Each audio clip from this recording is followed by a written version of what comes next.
आज आपल्याबरोबर आहेत आराधना निकम. MPSC परीक्षांबद्दल आपण सगळे नेहमीच ऐकतो, तर त्या क्षेत्रातल्या करिअरविषयी मार्गदर्शन करण्यासाठी त्या आपल्या इथे आलेल्या आहेत. त्यांनी MSc फिजिक्स केलेलं आहे आणि 2011च्या परीक्षेमध्ये त्या नायब तहसीलदार गट ब या पदावर त्यांची निवड झालेली आहे. मुलाखतीतला सगळ्यात पहिला प्रश्न, MPSC म्हणजे नक्की काय? MPSC म्हणजे महाराष्ट्र लोकसेवा आयोग किंवा Maharashtra public service commission. MPSC हा एक आयोग आहे आणि तो शासकीय क्षेत्रातल्या वेगवेगळ्या पदांवरच्या अधिकाऱ्यांची आणि कर्मचाऱ्यांची निवड करण्यासाठी काम करतो. तर ही जी महत्त्वाची पदं असतात म्हणजे महसूल क्षेत्र असतं, पोलीस सेवा असते, त्यानंतर टॅक्सेशन किंवा करसेवा असते. तर अशा क्षेत्रातले अधिकारी म्हणजे वर्ग 1 आणि वर्ग 2चे अधिकारी आणि मग काही क्लास 3 आणि क्लास 4चे कर्मचारी, म्हणजे जसं आपण म्हणू की PSI सारखे पोलीस अधिकारी असतात, त्यांची निवड करण्याचं काम महाराष्ट्र लोकसेवा आयोग करतो. एकंदरीतच शासकीय क्षेत्रातल्या अधिकाऱ्यांची निवड आणि त्यांची भरती अशा स्वरूपाचं काम हा आयोग करतो. MPSC मध्ये कुठल्या अधिकाऱ्यांची किंवा क्लास 1 to 4 अधिकाऱ्यांची आणि कर्मचाऱ्यांची निवड होते असं तुम्ही सांगितलं. तर ह्या परीक्षा कशा स्वरूपाच्या असतात? म्हणजे MPSCच्या परीक्षांचं स्वरूप कसं असतं आणि साधारण काय प्रकारचे क्षेत्र या परीक्षांमध्ये येतात? MPSC मध्ये वेगवेगळ्या क्षेत्रातल्या परीक्षा घेतल्या जातात.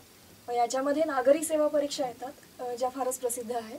याच्याशिवाय काही न्यायाधीश किंवा जज म्हणून सिलेक्शन घेतलं जातं, त्या परीक्षा येतात.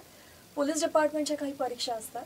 या व्यतिरिक्त ॲग्रिकल्चरल सर्व्हिसेस म्हणजे शेती क्षेत्रातल्या काही अधिकाऱ्यांची भरती देखील MPSC तर्फे केली जाते. याशिवाय काही सरळ सेवा भरती अशा प्रकारे MPSCतून घेतली जाते. म्हणजे काही ठिकाणच्या सरकारी इन्स्टिट्यूटमध्ये सहाय्यक प्राध्यापक असेल किंवा वैद्यकीय अधिकारी असेल, अशा अधिकाऱ्यांची फक्त मुलाखतीद्वारे सरळ सेवा भरती MPSC तर्फे घेतली जाते. तर जवळजवळ प्रत्येक क्षेत्रातले वेगवेगळे ओपनिंग्स MPSC थ्रू अवेलेबल आहेत. या परीक्षांचं स्वरूप काय प्रकारचं असतं आणि या परीक्षांना बसताना त्याचे काही पात्रतेचे निकष असतात का? MPSCच्या वेगवेगळ्या परीक्षांचं स्वरूप हे वेगवेगळ्या प्रकारचं असतं. आपण फक्त नागरी सेवा परीक्षांचा विचार करूया. तर या नागरी सेवा परीक्षांमध्ये पण प्रामुख्याने 2 प्रकारच्या परीक्षा आहेत. वर्ग 1 आणि वर्ग 2 या पदांवरच्या राजपत्रित अधिकाऱ्यांची एक परीक्षा असते, ज्याला आपण गॅझेटेड ऑफिसर्स म्हणतो. तर अशी ती नागरी सेवा परीक्षा असते, म्हणजे महाराष्ट्र लोकसेवा आयोगाची परीक्षा, राज्यसेवा परीक्षा असं त्याला म्हणतात. आणि याच्याशिवाय पोलीस क्षेत्रातले काही ऑफिसर्स म्हणजे PSI सिलेक्ट करणं आणि टॅक्स क्षेत्रातले सेल्स टॅक्स इन्स्पेक्टर सिलेक्ट करणं, अशी एक PSI STI अशी वर्ग 3 आणि वर्ग 4 अशा प्रकारच्या अधिकाऱ्यांची निवड करण्याची एक परीक्षा असते.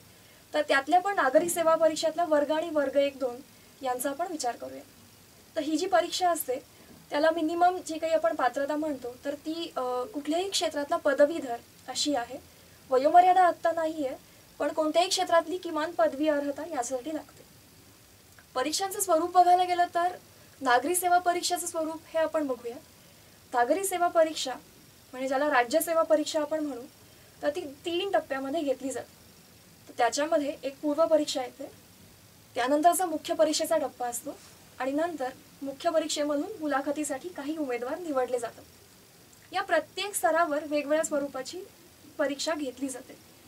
त्यात पूर्व परीक्षेमध्ये साधारण काय म्हणता येईल ऑब्जेक्टिव्ह स्वरूपाची ती परीक्षा असते आणि त्याच्यामध्ये 2 पेपर असतात. मुख्य परीक्षा ही आणखी वेगळ्या प्रकारची आणि थोडी डिटेल असते आणि यानंतर एक व्यक्तिमत्वाची चाचणी घेणारी मुलाखतीची परीक्षा असते.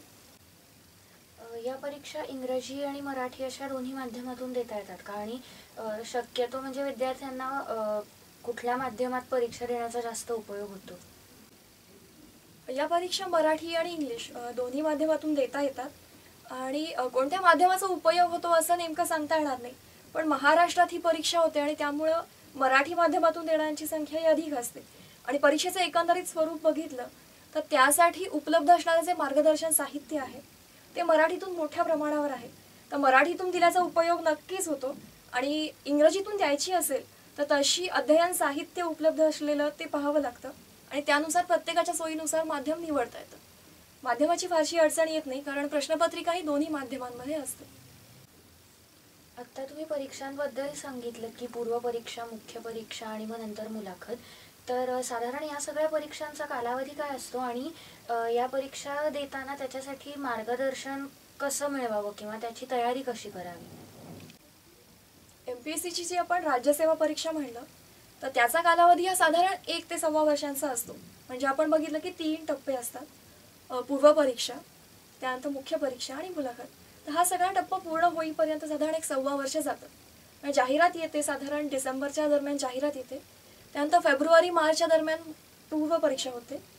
याचा निकाल लागल्यावर साधारण जून ते जुलै या दरम्यानमध्ये मुख्य परीक्षा होते आणि त्यानंतर बऱ्याच कालावधीनं मुलाखत होते. तर हा साधारण डिसेंबर टू पुढचा फेब्रुवारी असा साधारण 1 वर्ष 1.25 वर्षाचा टप्पा असतो. याच्या तयारीसाठी आता प्रत्येक टप्प्यावर वेगवेगळ्या प्रकारे तयारी करावी लागते. तर आपण टप्प्याप्रमाणेच बघूया. पूर्व परीक्षेचं स्वरूप असं असतं, त्याच्यामध्ये 2 प्रकारचे पेपर्स असतात.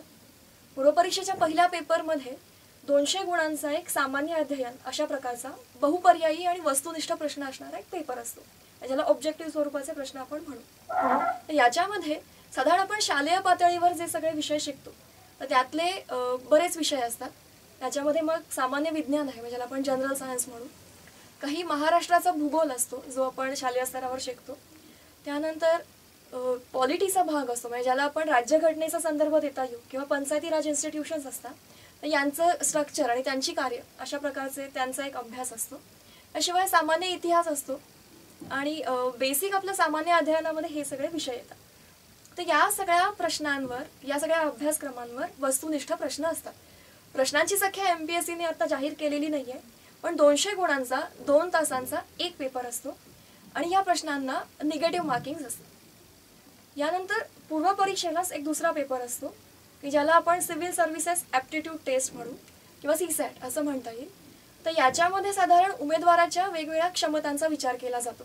मग त्याच्यामध्ये बेसिक त्याची न्यूमरसीची क्षमता काय आहे, म्हणजे किमान गणितीय आकडेमोड किंवा अशा प्रकारची त्याची क्षमता. याशिवाय एखाद्या उतार्याचं आकलन त्याचं कसं आहे, मग त्याच्यामध्ये 2 प्रकारचे उतारे येतात.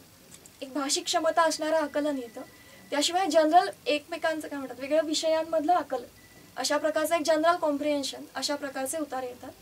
यातले काही प्रश्न असतात आणि त्याच्या आधारे ती क्षमता तपासली जाते. याशिवाय काही मेंटल ॲबिलिटीचे प्रश्न असतात, म्हणजे ज्याला मानसिक क्षमता कसोटी असं आपण म्हणू. याच्यामध्ये काही बुद्धिमत्ता चाचणी स्वरूपाचे प्रश्न असतात आणि तार्किक विश्लेषण किंवा एखाद्या उमेदवाराची निर्णय क्षमता असे तपासणारे प्रश्न असतात. मग याचा असा नेमका अभ्यासक्रम असाच उपलब्ध नाही आहे, पण एकंदरीतच उमेदवाराचा ॲप्टिट्यूड किंवा त्याचा कल तपासण्यासाठी हा पेपर असतो. हा पण 200 गुणांचा आहे. त्यातल्या नेमक्या प्रश्नांची संख्या आता निश्चित नाही आहे, पण याला निगेटिव्ह मार्किंग आहे. तर असे 2 पेपर हे पूर्व परीक्षेसाठी असतात. इंग्लिश पूर्व परीक्षेचं जसं आता तुम्ही सांगितलं तर तसं मुख्य परीक्षा आणि मुलाखत ह्याचं साधारण स्वरूप आणि त्याचा अभ्यासक्रम कशा प्रकारचा असतो? मुख्य परीक्षेला प्रामुख्यानं वेगवेगळे विषय असतात. तर आत्ताच्या नवीन अभ्यासक्रमानुसार मुख्य परीक्षेला मराठी आणि इंग्रजी असे 2 अनिवार्य विषय आहेत. ते 100 गुणांचे असतात आणि साधारण त्याच्यामध्ये 12वी पर्यंतचं आपलं जे मराठी आणि इंग्रजी असं आपण शाळेमध्ये आणि कॉलेजमध्ये शिकलेलो असतो त्याची किमान काही आपलं आकलन जे आहे ते तपासण्यासाठी हे पेपर्स असतात. आणि या पेपरचं स्वरूप हे साधारण मग त्याच्यामध्ये निबंधलेखन असतं, उतार्यावरचं आकलन असतं, किमान काही व्याकरणाचे प्रश्न असतात आणि अशा स्वरूपाचे हे 2ही पेपर्स असतात. आणि या 2ही पेपर्समध्ये काही किमान गुण मिळवणं हे अनिवार्य आहे. आणि त्या अनिवार्यतेमुळेच हे 2 पेपर पास झालेले असतील तरच पुढचे पेपर आपल्याला तपासले जातात. ह्या 2 पेपरच्या शिवाय 4 सामान्य अध्ययनाचे पेपर मुख्य परीक्षेसाठी असतात. याच्यामध्ये सामान्य अध्ययन 1, 2, 3 आणि 4 अशी विभागणी आहे. तर त्यात सामान्य अध्ययन 1 हा 150 गुणांचा एक पेपर असतो. हा पण वस्तुनिष्ठ अशा स्वरूपाचा आहे की ज्याच्यामध्ये ऑब्जेक्टिव्हच प्रश्न असतात आणि एका प्रश्नाचे 4 पर्याय असतात आणि त्यातला एक आपल्याला शोधायचा असतो. सामान्य अध्ययन 1 मध्ये साधारण आत्ता जो सिलेबस आहे तर त्याच्यानुसार महाराष्ट्राचा इतिहास, महाराष्ट्राच्या संदर्भातला आर्थिक आणि मानवी भूगोल आणि त्यातल्या कृषी क्षेत्रातली जी काही आकडेवारी आहे किंवा वेगवेगळ्या स्वरूपाचे घटक आहेत यांचा अभ्यासक्रम येतो. सामान्य अध्ययन 2 जो आहे तोही 150 गुणांचा वस्तुनिष्ठ स्वरूपाचा पेपर आहे. तर याच्यामध्येही निगेटिव्ह मार्किंग आहेच. सामान्य अध्ययन 2 मध्ये विशेषतः महाराष्ट्रातली राज्यघटना म्हणजे राज्यघटनेचा महाराष्ट्राच्या संदर्भातला अभ्यास अशा स्वरूपाचा पेपर आहे. याच्यामध्ये मग पंचायती राज इन्स्टिट्यूशन्स आहेत आणि महाराष्ट्रातल्या वेगवेगळ्या राजकीय क्षेत्रातल्या घडामोडींचा अभ्यास असतो. सामान्य अध्ययन 3 हा मानवी हक्क या विषयांचा पेपर आहे. तर याच्यामध्ये साधारण मानवी हक्कांचा विकास कसा झाला आणि जगभरातली त्याची अंमलबजावणी कशी आहे आणि महाराष्ट्रात आणि विशेषतः भारतामध्ये या संदर्भातल्या कोणकोणत्या इन्स्टिट्यूशन्स आहेत, त्यांचं कार्य काय आणि त्यांच्या संदर्भातल्या वेगवेगळ्या घटनांचा अभ्यास असतो. तर हा मानवी हक्कांचा सामान्य अध्ययन 3 हा विषय असतो. सामान्य अध्ययन 4 हा सामान्य अध्ययनामध्ये सामाजिक आणि आर्थिक विकास अशा स्वरूपाचा अर्थशास्त्राचा अभ्यास येतो आणि याशिवाय विज्ञानातल्या आणि तंत्रज्ञानातल्या ठळक घडामोडी म्हणजे सध्या करंट इव्हेंट्स अशा स्वरूपाचा अभ्यास सामान्य अध्ययन 4 मध्ये आहे. तर अशा स्वरूपाचे 4 पेपर्स असतात. 150 गुणांचे 4 पेपर्स वस्तुनिष्ठ स्वरूपाचे आणि 100 गुणांचे 2 मराठी आणि इंग्रजी अनिवार्य स्वरूपाचे. हा साधारण मुख्य परीक्षेचा साधारण स्वरूप असतं आणि यातले काही किमान गुण मिळवणं हे सगळ्याच पेपर्समध्ये अनिवार्य असतं. म्हणजे याच्यामध्ये बघायला गेलं तर मराठी आणि इंग्रजीमध्ये 45% एवढी गुणं मिळवणं आवश्यक आहे आणि सामान्य अध्ययन 1 ते 4 या पेपर्समध्येही 45% एवढे गुण मिळवणं अनिवार्य आहे. आता तुम्ही जे सगळे विषय सांगितले तर तो एकूण म्हणजे 1.25 वर्षाचा अतिशय मोठा अभ्यासक्रम आणि मोठ्या परीक्षा आहेत. तर ह्याची तयारी कशी केली पाहिजे आणि त्याचं मार्गदर्शन कशा प्रकारे मिळवावं? तयारीच्या संदर्भात मला वाटतं की 2 टप्प्यांवर तयारी आत्ता आवश्यक आहेच. पूर्वपरीक्षेची वेगळी तयारी आणि मुख्य परीक्षेची वेगळी तयारी. तर पूर्वपरीक्षेमध्ये सामान्यतः परीक्षेचे काठिण्य पातळी ही मुख्य परीक्षेपेक्षा कमी असते. त्यामुळं वेगवेगळ्या विषयातलं एका ठराविक स्तरापर्यंतचं ज्ञान हे आवश्यक असतं. तर पूर्वपरीक्षेला या सगळ्या विषयांमधली प्राथमिक पुस्तकं तुम्ही वाचणं आवश्यक असतं. उदाहरणच द्यायचं झालं तर भूगोलाच्या संदर्भात महाराष्ट्राच्या भूगोलाची मग काही पाठ्यपुस्तकं वाचणं किंवा विज्ञानाच्या स्वरूपात जी काही आपली पाठ्यपुस्तकं आहेत त्यांचा अभ्यास आवश्यक ठरतो. पेपर 2 साठी मला वाटतं सराव जास्त आवश्यक असतो, कारण तो साधारण कमी वेळामध्ये काही जास्त क्षमता शोधणारा पेपर आहे. तर त्यासाठी वेगवेगळ्या प्रश्नांचा सराव हा आवश्यक असतो.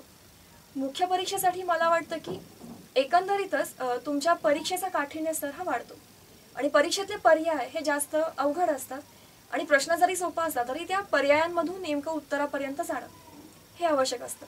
तर त्यासाठी उमेदवाराची निर्णय क्षमता ही महत्त्वाची ठरते आणि ती योग्यपणे तिथे वापरण्यासाठी मला वाटतं सरावाबरोबरच अभ्यासाचा आवाका वाढवणं हे जास्त आवश्यक असतं आणि त्यासाठी मग काही संदर्भ पुस्तकं बघणं, मग त्या संदर्भ पुस्तकांचा आपल्या दृष्टीने होणारा उपयोग, बेसिकली मग सिलेबसमध्ये काय आहे, मग त्या सिलेबससाठी कोणतं पुस्तक उपयुक्त आहे हे शोधणं, मग त्या पुस्तकातला तो भाग नोट्सच्या स्वरूपात किंवा टिप्पणांच्या स्वरूपात आपल्याकडे जमा करणं आणि मग या संदर्भातलं अद्ययावत सध्या जे काही चालू आहे तर ह्या सर्वांशी ते जोडून घेणं, अशा वेगवेगळ्या प्रकारची तयारी मुख्य परीक्षेसाठी लागते.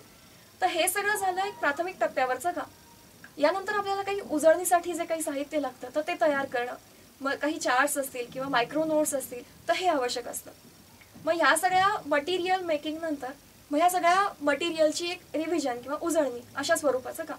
तर मला वाटतं मग एक बेसिक सर्व्हे किंवा सगळं संदर्भ साहित्य जमा करणं, सिलेबसची व्यवस्थित ओळख करून घेणं, संदर्भ साहित्य आणि सिलेबस यांचा मेळ घालणं, प्रश्नपत्रिका कुठल्या कुठल्या प्रकारच्या आधी अवेलेबल आहेत त्या बघणं, त्याच्याशी हे सगळं जोडून पाहणं आणि या सगळ्यांचं आपल्या नोट्सच्या स्वरूपामध्ये काहीतरी एक मायक्रो नोट्स किंवा टिप्पणं तयार करणं हे आवश्यक आहे आणि ह्या सगळ्यांची उजळणी करता येईल अशा स्वरूपामध्ये हे सगळं तयार करणं, अशी वेगवेगळ्या प्रकारची तयारी मुख्य परीक्षेसाठी आवश्यक असते.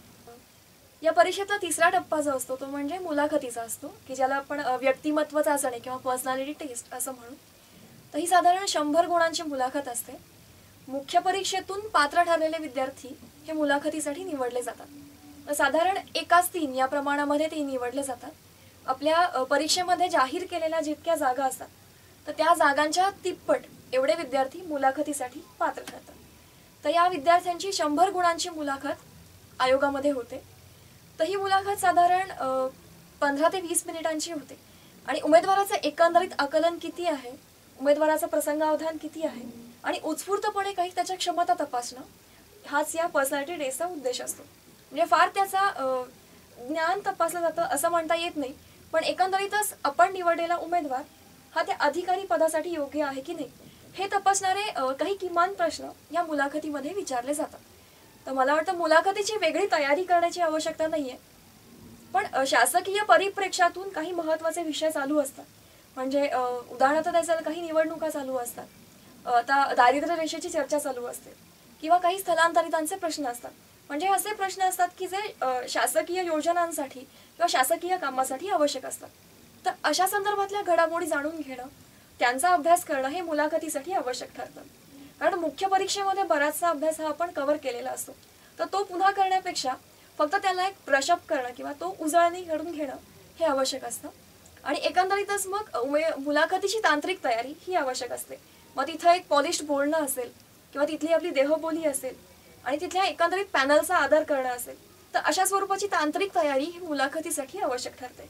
तर पूर्वपरीक्षा, मुख्य परीक्षा आणि मुलाखत अशा 3 टप्प्यावर ही परीक्षा होते आणि त्यासाठी मी सांगितलं त्याप्रमाणे वेगवेगळी तयारी ही लागते. आणि या सगळ्या मेरिटवर व तुमची अंतिम निवड ही जाहीर केली जाते. म्हणजे मुख्य परीक्षेचे गुण आणि मुलाखतीचे गुण हे एकत्र करून अंतिम एक उमेदवारांची यादी लावतात, ज्याला आपण मेरिट लिस्ट म्हणू. आणि त्याप्रमाणे आपण जो काही पदांचा प्राधान्यक्रम दिलेला असतो त्या प्राधान्यक्रमाप्रमाणे मग त्या उमेदवारांना निवडलं जातं. हा सगळा एवढा अभ्यासक्रम फक्त स्वतःच्या अभ्यासावर पूर्ण करता येणं शक्य आहे का? त्याच्यासाठी वेगळं मार्गदर्शन घेणंही तितकंच गरजेचं आहे. प्रत्येकाच्या क्षमतेनुसार मला वाटतं मार्गदर्शन वर्गाची आवश्यकता ठरते. तर मला वाटतं की ही स्पर्धा परीक्षा आहे, त्यामुळं या स्पर्धेच्या टप्प्यावर आपण कुठे आहोत हे नेमकं तपासणं आवश्यक असतं. तर त्यासाठी मला वाटतं की मार्गदर्शन वर्गाचा पूरक म्हणून उपयोग नक्कीच होतो. परीक्षेमध्ये जे विषय आहेत त्यांचा आवाका हा बऱ्याच वेगवेगळ्या प्रकारचा आहे. त्यामुळं मार्गदर्शन वर्गातून संपूर्णतः तुम्हाला काय म्हणतात रेडी टू यूज असं काही मटेरियल मिळतंच असं नाही. फक्त आपल्या अभ्यासाला एक नेमकी दिशा मिळण्यासाठी मार्गदर्शन वर्गांचा उपयोग नक्कीच होतो. आणि या परीक्षेचा बराचसा आवाका असा आहे की जो सगळा अभ्यास आपल्याला करता येतोच असं नाही. कारण वेगवेगळ्या क्षेत्रातलं नॉलेज किंवा वेगवेगळ्या क्षेत्रातल्या अद्ययावत घडामोडी आपल्याला लागतात. तर हे सगळं एका व्यक्तीला करणं अवघड असतं आणि म्हणून कामाची विभागणी केली तर हे जास्त सोपं जातं. मार्गदर्शन वर्गाच्या माध्यमातून आपल्याला असा समविचारी गट मिळतो आणि या गटाच्या माध्यमातून आपला अभ्यास हा जास्त परिणामकारक होऊ शकतो. आणि म्हणून मला वाटतं की मार्गदर्शक वर्गांची आवश्यकता आहे. पण फक्त त्यावरच विसंबून न राहता स्वतःच्या क्षमताही तयार होतील अशा प्रकारचा अभ्यास आपण केला पाहिजे. कुठल्याही क्षेत्रातला पदवीधर ही पात्रता आहे असं तुम्ही मगाशी म्हणलात. तर पदवीचे कुठले विषय असण्याचा या परीक्षा देताना जास्त चांगला उपयोग होतो किंवा त्यांची मदत होते? MPSCच्या आत्ताच्या ज्या परीक्षा होत आहेत तर त्या नव्या अभ्यासक्रमाच्या आहेत. त्यामुळं काही ठराविक विषयांचा याला महत्त्व आता राहिलेलं नाही आहे. पूर्वीच्या परीक्षांमध्ये कसं होतं की आपल्याला एक वैकल्पिक विषय घेऊन ह्या परीक्षा द्याव्या लागायच्या, ज्याला ऑप्शनल्स आपण असं म्हणायचो. तर त्याला काही ठराविक विषय घेतल्याचा वापर किंवा उपयोग नक्की व्हायचा. पण नवीन अभ्यासक्रमाच्या नुसार असं झालं की सामान्य अध्ययनाचे 4ही पेपर हे अनिवार्य स्वरूपाचे आहेत आणि त्याच्यामध्ये सर्वच पदवी क्षेत्रातले विषय हे कव्हर केलेले आहेत. आणि त्याच्यामध्ये विज्ञान आहे, त्याच्यामध्ये राज्यघटना आहे, त्याच्यामध्ये अर्थशास्त्र पण आहे. तर सामान्यतः कला शाखेतल्या विषयांचा जास्त उपयोग होतो असं मला वाटतं. कारण एकंदरीतच सामाजिक, राजकीय आणि आर्थिक क्षेत्रातल्या वेगवेगळ्या घटनांचा अभ्यास महत्त्वाचा ठरतो. तर कला शाखेला थोडा वरचढ महत्त्व आहे, पण तरीही शास्त्र शाखेतला किंवा वैद्यकीय किंवा अभियांत्रिकी पदवीधर या परीक्षा सुलभतेने देऊ शकतो. कारण एकंदरीतच उमेदवाराचं आकलन या विषयांमधलं महत्त्वाचं असतं. तर ज्याला आत्मविश्वास आहे त्यांनी कला शाखेतून ही परीक्षा दिली तरीही चालू शकतं. कारण विषयानुसार मला वाटतं की त्याचं वेटेज हे जास्त आहे. मुलाखतीतला शेवटचा प्रश्न, या परीक्षांना उतरताना काय प्रकारची स्किल्स असणं गरजेचं आहे आणि अभ्यासाची पद्धत विद्यार्थ्यांनी काय ठेवावी असं तुम्हाला वाटतं? ही स्पर्धा परीक्षा आहे, त्यामुळे मला वाटतं की वेगवेगळ्या प्रकारच्या क्षमता उमेदवाराकडे असल्याच पाहिजेत. सर्वात प्रथम मला वाटतं की उमेदवाराचं आकलन हे महत्त्वाचं आहे. कारण वेगवेगळ्या विषयांचा अभ्यास करताना त्यातलं आकलन वाढवणं, वेगवेगळ्या घटनांमध्ये मुळात रस असणं हेही महत्त्वाचं आहे. आणि अधिकारी म्हणून तुम्ही काम करताना तुम्हाला एक सतत अभ्यासू वृत्ती जोपासावी लागते. कारण वेगवेगळ्या परिस्थितीमध्ये वेगवेगळे निर्णय तुम्हाला घ्यावे लागतात. त्यामुळं अभ्यासू वृत्ती ही महत्त्वाची आहे. त्याशिवाय वेगवेगळ्या क्षेत्रातलं आकलन चांगलं असणं, मग त्यासाठी वाचन करणं, त्यासाठी काही ठराविक जाणीवपूर्वक सराव करणं हे महत्त्वाचं आहे. त्याशिवाय तार्किक विश्लेषण करता आलं पाहिजे. म्हणजे आपल्याला जे काही संदर्भ साहित्य असतं त्यातलं आपल्याला नेमकं कुठलं लागणार आहे किंवा नाही यातला निर्णय करण्याचा त्याला क्षमता असली पाहिजे. तर हे तार्किक विश्लेषण असेल आणि मग नेमक्या अभ्यास साहित्याची निवड करून मग त्याचा जास्तीत जास्त सखोल अभ्यास करणं तर अशा स्वरूपाची क्षमता, त्याला आपण सिन्सिअरिटी म्हणू, ही याच्यासाठी आवश्यक असते. आणि परीक्षेच्या गरजेनुसार मग तुम्हाला एका ठिकाणी बसून 12 ते 14 तास अभ्यास सुद्धा करावा लागतो. तर तितकी एकाग्रता मिळवणं, तर तेवढा शांतपणा असणं आणि त्यासाठीचा सराव हा आवश्यक असतो. आज आराधना निकम आपल्या इथे आल्या आणि त्यांनी MPSCच्या परीक्षांबद्दल आणि त्या सगळ्या अभ्यासाबद्दल आपल्याला खूप छान मार्गदर्शन केलं. या मार्गदर्शनाचा आपल्याला नक्कीच उपयोग होईल. तुम्ही आज इथे आलात त्याच्याबद्दल धन्यवाद. धन्यवाद.